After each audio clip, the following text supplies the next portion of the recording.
Ipinagdiriwang ng Sandatahang Lakas ng Pilipinas ang naging matagumpay na pagsasanay ang matatag na ugnayan ng Philippine Marine Corps at US Marine Corps sa ginanap na MAREX 2025. Isang patunay sa kapangyarihan ng pagtutulungan. Si Almar Forzuelo sa report.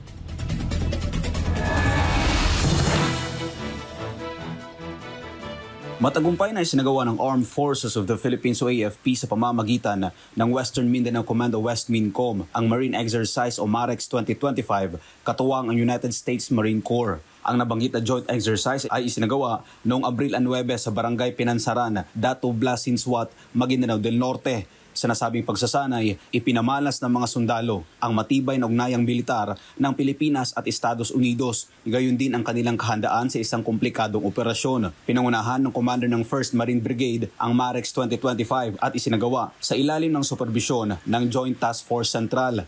Tampok sa pagsasanay ang Joint Artillery Littoral Live Fire Exercises, isang precision coastal firepower na nagpamalas ng koordinasyon at lakas ng mga magkakaalyadong puwersa sa pagtatanggol ng teritoryong pangdagat. Ang naturang aktibidad ay personal na sinaksihan ni Lieutenant General Antonio Nafarrete, ang pinuno ng West-MINCOM. Anya, bilang commander ng West-MINCOM, taos-puso ang kanyang pagbati sa lahat ng mga sundalo na naging bahagi ng matagumpay na pagsasagawa ng nabanggit na pagsasanay. Ang MAREX 2025 ay isang matibay na patunay ng lumalawak na kakayahan at profesionalismo ng AFP sa pamamagitan ng pagsasagawa ng komplikado at pinagsanib na operasyon. Pinagtibay ng pagsasanay na ito ang kakayahan ng bansa na ipagtanggol ang mga teritoryong pandagat, tumugon sa mga bagong banta sa seguridad at panatilihin ang katatagan sa rehiyon kasama ng mga kaalyadong bansa.